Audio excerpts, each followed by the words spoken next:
people continuously they acquire. When you are sitting in an ordinary car, you think of SUV. When you are in SUV, you think of Mercedes. When you are in Mercedes, you think of Rolls Royce. By the time you get the Rolls Royce, you think of helicopter. Something continuously you are postponing. Continuously we run behind having, but not living, but not enjoying.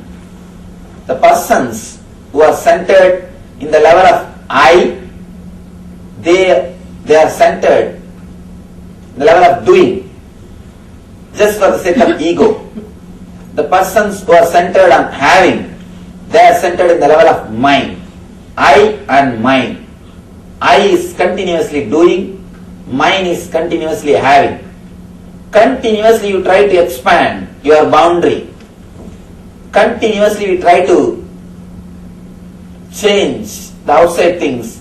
Continuously we wanted to expand our boundary. I have seen people, if they have 5 acres, they will be standing near the boundary and try to expand the boundary little more. Suddenly by fortune, someday if their boundaries, if they are given 500 acres, again they will be standing near the fence and try to push the boundary just few inches, just 3-4 feet. Whether it is 5 acre or 500 acre, these people are going to stay only near boundary. They are bound to be near boundary. They can't stay inside the home happily. Continuously pushing the boundary. Continuously trying to expand the boundary. These kind of personalities are based on having. They will feel happy. They will feel secure. They will feel relaxed only when they continuously possess more and more and more things. Deep feeling of insecurity, the fear is what makes you to have more greed and continuously trying to possess things. Continuously possessing things is nothing but deep insecurity feeling. If you penetrate your being little deeply, we can understand it is nothing but feeling deeply insecure.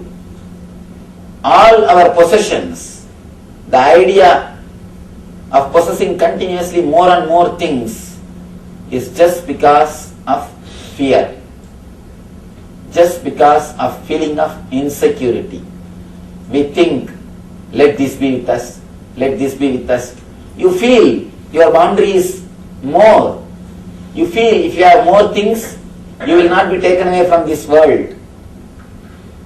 We usually feel if we have more friends, more relatives, more things around us, we feel we are secure. We will not be taken away. There is a beautiful sloka in Mahabharata. Dharmaraja is a hero of the Mahabharata. He was questioned by a demigod. Beautiful question. Kimascharyam itapparam. What is the great surprise in the planet Earth, in this universe? What's the greatest surprise which you are seeing in the universe?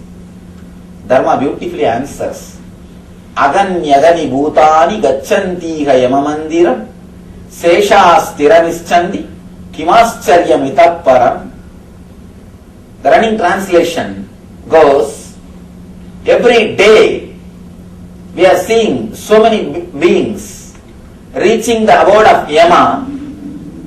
Aganyagani bhutani gacchantiha yamamandiram. Every day we are seeing so many beings reaching the Yama's abode, the Lord of Death's house. But even after seeing, we feel that we are going to be here eternally. We are going to be here eternally. We are going to be here forever. We never think, our being never feels that we are also going to leave. We don't think, we don't look, we don't prepare ourselves consciously for the whole life and death. We don't look the whole event. We don't look both sides. Either you try to forget yourself through greed, means expanding your boundary, or you try to forget yourself because of the fear. Of course, the fear also ends in expanding the boundary. We try to hide, we try to forget all these things by continuously expanding the boundary. Whether you stay in the level of doing or in the level of having, unless you reach the level of being, you will not be able to relax. You will not be able to experience what is really life. Actually, a person who is born blind, you can never make him understand what he is missing. Can you make him understand what he is missing? No. Same way, the person who has not experienced the ecstasy of being, the bliss of being, we can't explain to him what he is missing, what he is just not having. By not entering into the space of being, what we are missing can never be explained or expressed by words. That is the reason, again and again and again, our rishis, our masters insist on reaching the state of being.